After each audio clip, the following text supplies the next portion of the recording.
Olá, você que acompanha nosso canal Arreze Dicas Automotivas no YouTube. Eu hoje estou fazendo um vídeo para conversar com você um pouquinho. Não é nem sobre manutenção preventiva nem corretiva. Falar um pouquinho com você sobre troca de carro. Você que tem um carro que já está há um certo tempo com ele, está pensando em trocar de carro, você sabe que não pode comprar qualquer coisa. Você tem que avaliar esse carro para ver se esse produto que você está adquirindo realmente está em boas condições e atende às suas expectativas. Então eu vou falar alguma coisa sobre isso, vou dar algumas dicas para que você faça a melhor escolha, a melhor compra e saia satisfeito com o produto que você adquiriu. Esse é mais um vídeo Arreze Dicas para você.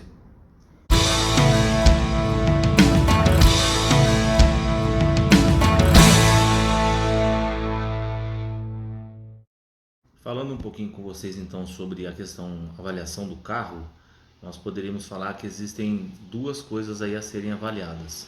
Primeiro, as condições de conservação do carro. Essas podem ser feitas através de uma inspeção visual, e aí você, como comprador do carro, pode analisar e ver se essas condições são favoráveis, se as condições do carro apresentam é, uma evidência de que ele tenha sido bem cuidado, que tenha sido utilizado com bom critério. E a segunda é uma análise profissional da parte funcional do carro, né? Avaliação de motor, se o motor não está rajando, se não está queimando óleo, avaliar a suspensão, se não tem barulho, se não tem nenhuma manutenção corretiva a ser feita, dar uma olhadinha nos freios. Então já é uma segunda avaliação que necessita de uma análise mais profunda e do auxílio de um profissional da área. Bem, falando então um pouquinho a respeito do que a gente fala que é a questão da aparência, né, da conservação do veículo, eu vou dar uma dica para vocês do que vocês devem estar analisando nesse veículo na hora de fazer essa análise. Primeira coisa, a questão da estética externa do carro. Quando você olha para um carro, primeiro você tem que verificar a pintura dele. Como é que estão as peças do carro? Capô, tampa, teto do carro, portas laterais. Não tem nenhuma marca de colisão, não tem nenhum risco, não está queimada a pintura. Eu digo isso porque, para vocês terem uma ideia de quanto se gasta para fazer um serviço de pintura, se nós não estivermos falando de pintar carro inteiro, que aí já é um carro velho, já é uma coisa que é surreal, vamos dizer assim, né? Eu diria que não é inviável. Mas hoje, para você pintar uma lateral de um carro, por exemplo, a lateral traseira, ou pintar uma porta, ou um capô, ou um teto, eu digo por peça. E aí eu vou mostrar no carro que é isso, que são essas peças para vocês. Por peça, o preço de mercado de pintura hoje varia entre 300 e 600 reais. Então, se você tiver três peças para pintar no carro, por exemplo, o teto, uma porta ou uma lateral e o capô, que são as peças que mais sofrem com o sol, né, que acabam queimando no sol aí, independentemente de ter um risco, uma colisão, o mínimo que vai se gastar é em torno de 1.200, 1.300 reais para fazer essa manutenção. Então você está comprando o carro, tem que verificar isso. E a questão da pintura, dá para saber se essa pintura que está lá, bonita ou não, é original ou não, se esse carro já foi pintado, tá? Se vocês olharem a pintura contra o sol, vocês vão observar que quando a pintura é original, ela é lisa, lisa, lisa, ela é bem lisa, bem plana. Quando o carro já foi pintado, você olha com o reflexo do sol, ela lembra um pouquinho, sabe, uma coisa porosa, ela lembra um pouquinho uma superfície porosa, embora que ela não tenha pontas, né? Ela é lisa porque ele sofreu polimento e tudo, mas quando você olha contra a luz, você percebe aquela, como se você olhasse no mar, né? O mar tá calmo, tá sereno, mas você vê a água toda cheia de balanço, né? Aquele balancinho ali é provocado pelos ventos, né? Pelo movimento do ar. E no caso da pintura, quando a pessoa está fazendo a pintura manual, quando não é feito por máquina, que é da indústria automotiva, quando já é um retoque feito fora, a pintura não fica como é original de fábrica. Então ela apresenta esse visual. Quando é um carro já bem rodado, isso aí não faz diferença nenhuma. Mas se for um carro muito novo, aí é complicado, né? E acontecem problemas assim, viu? Eu já peguei carros aí com um ano de uso e que sofreram uma colisão, tiveram que ser pintados, em alguns casos toda a volta, o entorno do carro, em alguns casos apenas a lateral, porta, mas para um carro novo isso aí já pesa um pouquinho, então é necessário verificar. E agora eu vou fazer o seguinte, para vocês entenderem o que são, o que eu chamo de peças, eu vou descer no carro e vou mostrar para vocês peça por peça, beleza? Então, a respeito das peças, né, dos itens que a gente deve avaliar a pintura, lembrando que uma avaliação de um carro para que você esteja querendo comprar, ela nunca deve ser feita durante a noite, sempre em dias claros que você possa enxergar, de preferência na luz, tá ok? Então vamos dar uma olhada aqui num veículo, as peças que eu citei para vocês. Paralamas, nós temos dois, um esquerdo e um direito. Portas, são 4 portas a maioria dos carros, alguns apenas 2, mas a maioria 4 portas. Laterais traseiras, né? Ficam sobre a roda traseira. Nós temos também 2 laterais, né? Esquerda e direita. A tampa do porta-malas, aí é uma peça só. E logo abaixo o para-choque, que também é contado como uma peça, tá ok? E o capô do motor, que tampa o cofre do motor, é a última peça que a gente está analisando aí. Um outro detalhe que também é visual, a inspeção do interior do carro. Eu digo para vocês inspecionar e inspecionar com cuidado. Por quê? Imagine que você quer vender alguma coisa. Você vai deixar o produto que você está vendendo de qualquer jeito? Não vai. Você vai cuidar, você vai limpar. E existe uma coisa que as pessoas que mexem com comércio de veículos fazem, a gente chama de maquiagem. Eles maqueiam o carro de uma maneira que, se você não estiver muito atenta, você, ou atento, né? Você acaba comprando gato por lebre. Aí quando você vai ver, você já comprou o carro e vai descobrir que as condições do carro não são aquela que você gostaria que fossem, né? Bem, quais são esses pontos do interior do veículo que identificam se esse carro foi um carro muito usado, né? Porque ainda tem a questão da quilometragem. Às vezes você vai comprar um carro, o painel marca 80 mil quilômetros, mas esse carro já rodou 160 ou 180. Eu já vi casos dentro da minha oficina que eu descobri que era um carro que no painel estava marcando 90 mil quilômetros e a quilometragem real do carro era mais de 300 mil. Como esse carro não havia sido feita nenhuma perícia nele, nenhuma inspeção veicular, a que a gente chama de cautelar, né? Ainda não tinha registro no Ciretran da quilometragem, porque havia sido de apenas um dono. E esse cara trabalhava com Uber, não sei qual era exatamente o trabalho dele, mas ele rodava muito. Então ele voltou o velocímetro e, por não ter nenhum registro de inspeção, passou despercebido, ok? Então é necessário nós nos atentarmos a alguns pontos. Vamos citar quais são esses pontos agora. Primeiro ponto, o volante. Você pega um volante de um carro, ele precisa, principalmente quando ele é de couro, aí mostra mais fácil ainda. Se você observar nesses pontos onde a pessoa costuma segurar, né, para fazer a condução do veículo, e já tiver o couro meio cozido, meio danificado, é sinal de que esse carro já rodou bastante. Ou no mínimo a pessoa que usava não tinha muito cuidado com esse carro. Se não cuidava nem do que aparece, nem do que você enxerga, imagina do que não aparece. Outro ponto, a alavanca de marchas, né? Aqui ela é em couro, a maioria dos carros é em couro ou em plástico. E mesmo o plástico, quando utiliza muito, o suor da mão, né? A gente tem no nosso suor, nos componentes do nosso suor, existem ácidos que acabam comendo essa proteção da alavanca, então acaba danificando. Então vale a pena tentar isso. A condição dos bancos, né? Como é que está o banco? Será que esse banco ainda é original? Aqui nas laterais dele, onde há o atrito quando você senta e quando você se levanta, como é que estão? Será que de tanto se levantar e sair e voltar e tal, ele rala, né? Ele come aqui assim, ó. Às vezes não chega a fazer um buraco, mas você vê já a diferença na cor. Também é um sinal de que o carro já teve bastante uso, bastante movimento de entrada e saída. E por fim, o apoio dos braços, né?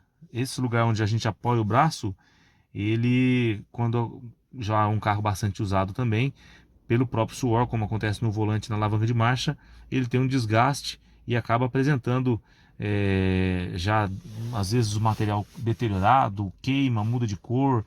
Então são detalhes que a gente deve se atentar na questão da aparência do carro, ok? Outro detalhe importante que você deve verificar quando você estiver adquirindo um carro. Como é que está o estado dos pneus desse carro?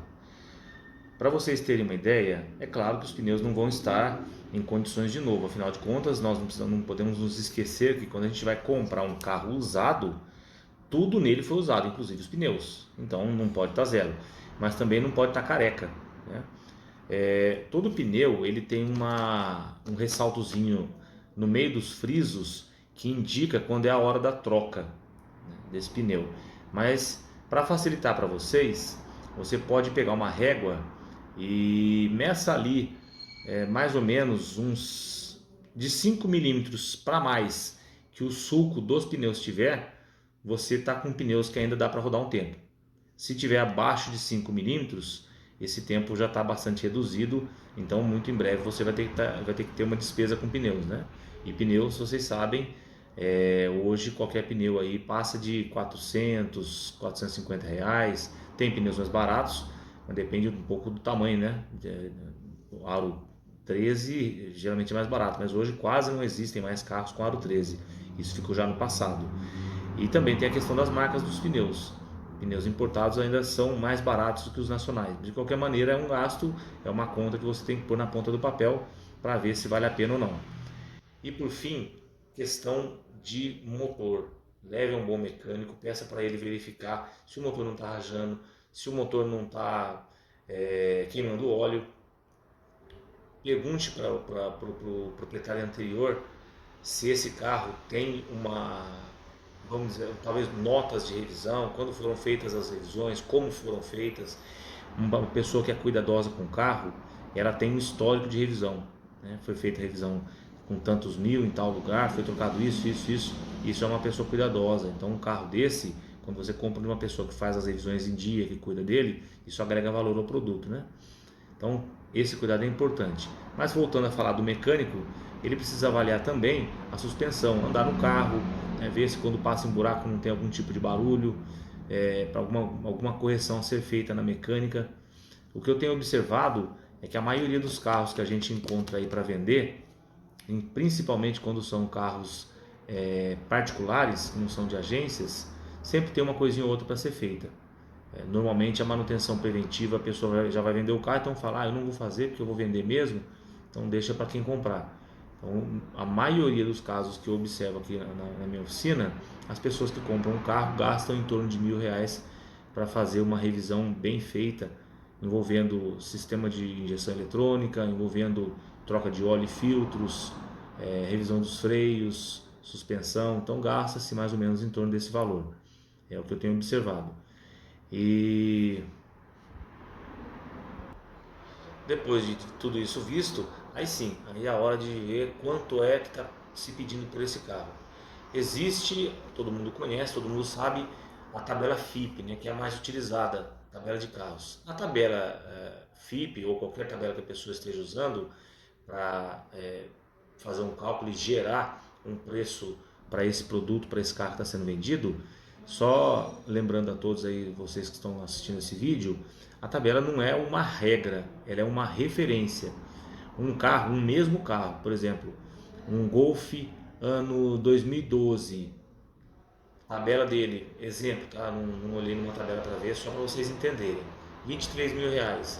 Mas você pode ter um Golf que foram feitas todas as revisões, o carro está em perfeito estado de conservação, manutenção todo em dia, a quilometragem baixa, a tabela é 23 mil. E você pega um carro desse, às vezes, todo detonado, já sem pneus, já rodou 300 mil quilômetros, e qual a tabela? Os mesmos R$ 23.000, porque a tabela ela não tem como levar em consideração o estado de conservação do carro, ela leva apenas em conta o ano de fabricação. Então é apenas uma referência. Às vezes vale mais a pena você pagar um preço acima da tabela num carro que você viu, que você conhece a procedência, que é evidente que esse carro está muito bem cuidado, né? Está em perfeito estado de conservação, do que às vezes pagar mais barato, pagar um pouco abaixo da tabela, mas comprar um carro que você vai ter muita coisa a fazer, isso porque você viu, fora as que podem aparecer, que vem com o tempo, que é o efeito de um serviço não realizado de manutenção preventiva e por aí vai. Então, essa tabela é apenas uma referência, não é uma regra, mas essa referência também não pode ser completamente ignorado, né? Um carro que custa 23 mil na tabela, de repente a pessoa está pedindo 40, aí está fora de mercado, não tem como pagar um valor desse. E a gente tem que ficar atento, porque assim, o ser humano, ele quando olha e gosta, muitas vezes ele fica cego. Ele gosta tanto, ele quer tanto, ele deseja tanto aquele produto que ele viu, que ele passa a ignorar todas as evidências de que essa não é uma boa compra. Então, procure usar a mente, né? Eu costumo até brincar, né? Não use o coração, use a mente para observar, analisar esse produto que você está comprando, para que você não compre o que a gente pode chamar de gato por lebre, né? Vai ser duas alegrias, uma quando compra, outra quando vende. Se você fizer uma análise clínica no carro, primeiro a sua análise pessoal, vendo condições de conservação de pintura, se esse carro não tem nenhuma evidência de colisão, eu sempre sugiro também que faça uma vistoria cautelar, porque a vistoria cautelar ela vai mostrar se esse carro já teve uma colisão, se quebrou um para-brisa, se foi feito qualquer tipo de manutenção referente a uma colisão, a uma batida de carro, algum dano mais sério que houve nesse carro, entendeu? Então eu sempre sugiro isso. Tem um amigo meu que uma vez foi vender um carro, ele mesmo comprou sem saber. Quando ele foi vender, ele já tinha recebido o valor do comprador e ele sugeriu a pessoa que estava comprando dele: você vai fazer uma vistoria para transferência, aproveita e já faz uma cautelar. Quando fizeram cautelar, foi descoberto através da cautelar que o carro tinha sofrido um capotamento e tinha sido trocado o teto do carro. A pessoa que estava comprando o carro desistiu da compra, ele teve que devolver o dinheiro. Olha para vocês verem como é importante a gente fazer uma análise bem feita na hora da compra do veículo. Então, se a gente fizer primeiro análise visual, né, do carro, né, das condições de pintura, as condições do interior do veículo, condições de conservação do estado geral do carro. Depois levarmos para o mecânico verificar motor, suspensão, ver como é que estão os freios, né, se tem alguma revisão a fazer. Aí você verifica com o proprietário que está vendendo esse carro, se ele tem o histórico de revisões do carro, se está tudo certinho. Depois que fez todas essas verificações, fez a vistoria cautelar e está num preço que cabe dentro do seu bolso, aí sim pode-se fazer a compra do carro e fechar negócio. Lembrando de mais um detalhe: hoje financiamento é uma coisa que você consegue, se você tiver um nome limpo, né, no mercado, na praça aí, você consegue um financiamento de maneira fácil e transparente, fácil demais. Você vai no banco, você dá seu CPF e rapidamente você consegue um financiamento. Só que a gente nunca deve se esquecer que quando você compra um carro, não é só a prestação do carro que vai ter para você, como um gasto, vamos dizer assim, mensal. Você vai ter despesa com combustível, despesa com manutenção, despesa com IPVA e também com seguro do carro. Então você precisa somar todas essas despesas, incluindo a prestação que você está assumindo, e dividir por 12 para ver se isso vai caber no seu bolso. Porque é muito triste a gente fazer uma compra e aí depois acabar passando aperto, situações difíceis, né? Acabando não conseguindo pagar a prestação do carro por conta de uma compra que não foi bem feita, que não foi previamente calculado. A sabedoria manda que a gente primeiro sente e analise o custo, para depois ver se realmente dá para a gente comprar, se vai ser um negócio bom, ou se vai acabar a gente comprando e depois tendo que quase que dar de graça porque não aguentou pagar, né? Então é uma sugestão que eu dou sempre: compre algo que está ao seu alcance, que você tem condições de pagar, de usar, usufruir com tranquilidade e paz desse produto que você está adquirindo. Beleza? Fica a dica aí. Se você vai trocar seu carro, siga essa dica, procure sempre ajuda de profissionais especializados, pessoas de confiança, de boa índole, que com toda certeza você vai se dar bem na hora da compra e vai ter a sua necessidade satisfeita com o melhor custo-benefício possível. Certo? Grande abraço aí a todos e até o próximo vídeo.